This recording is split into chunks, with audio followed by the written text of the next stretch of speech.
બદલાતા વાતાવરણની સીધી અસર ફળો, શાકભાજી અને ફૂલોના ભાવ પર પડે છે। ત્યારે ગુજરાતના સૌથી મોટા ગણાતા અમદાવાદના જમાલપુર સ્થિત આવેલા ફૂલ બજારમાં આજે રામનવમીના પવિત્ર પર્વ પર ફૂલોની માંગ અને જથ્થામાં વધારો થતાં ફૂલોના ભાવમાં ઘટાડો જોવા મળ્યો છે, જેમાં ગુલાબ, ટગર, હજારીગલ, ડમરો, જાસ્મીન, મોગરો, કેસુડો વગેરે ફૂલોના ભાવમાં ઘટાડો નોંધાયો છે।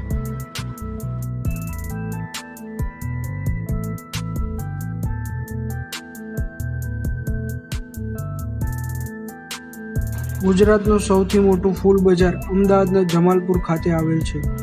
જો કે ફૂલોના ભાવ ફૂલોની માંગ અને જથ્થાના આધારે નક્કી કરવામાં આવે છે, પરંતુ હાલ ગુજરાત અને તેની આસપાસના વિસ્તારોમાં માવઠાની અસર સર્જાઈ છે, તેમજ ચૈત્રી નવરાત્રિના કારણે ફૂલોની માંગ અને જથ્થામાં વધારો થતાં ફૂલ બજારમાં ફૂલોના ભાવમાં 30થી 40% ઘટાડો નોંધાયો છે।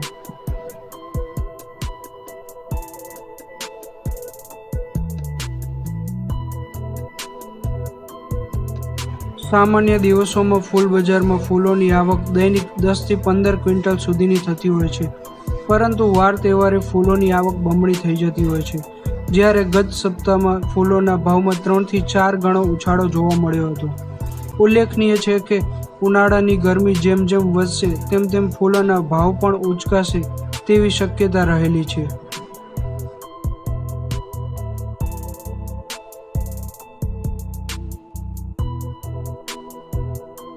ફૂલ બજારના વેપારીઓએ જણાવ્યું હતું કે વાર તહેવાર આવતાની સાથે ફૂલોની આવક વધી જાય છે।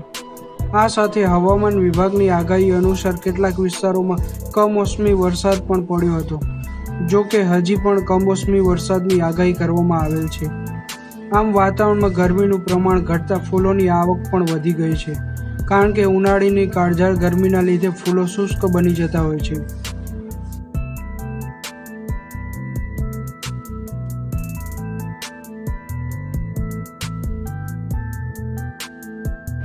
જો કે ફૂલોના ભાવમાં થતી વધઘટ તેના માંગ અને જથ્થા આધારિત નક્કી કરવામાં આવે છે, તેમજ ફૂલોની ખેતી કરતી વખતે જરૂરી પાણી, ટ્રાન્સપોર્ટ ચાર્જ, આયાત નિકાસનો ખર્ચ, બદલાતા હવામાન વગેરે પરિબળોના લીધે પણ ફૂલોના ભાવમાં વધારો ઘટાડો જોવા મળતો હોય છે।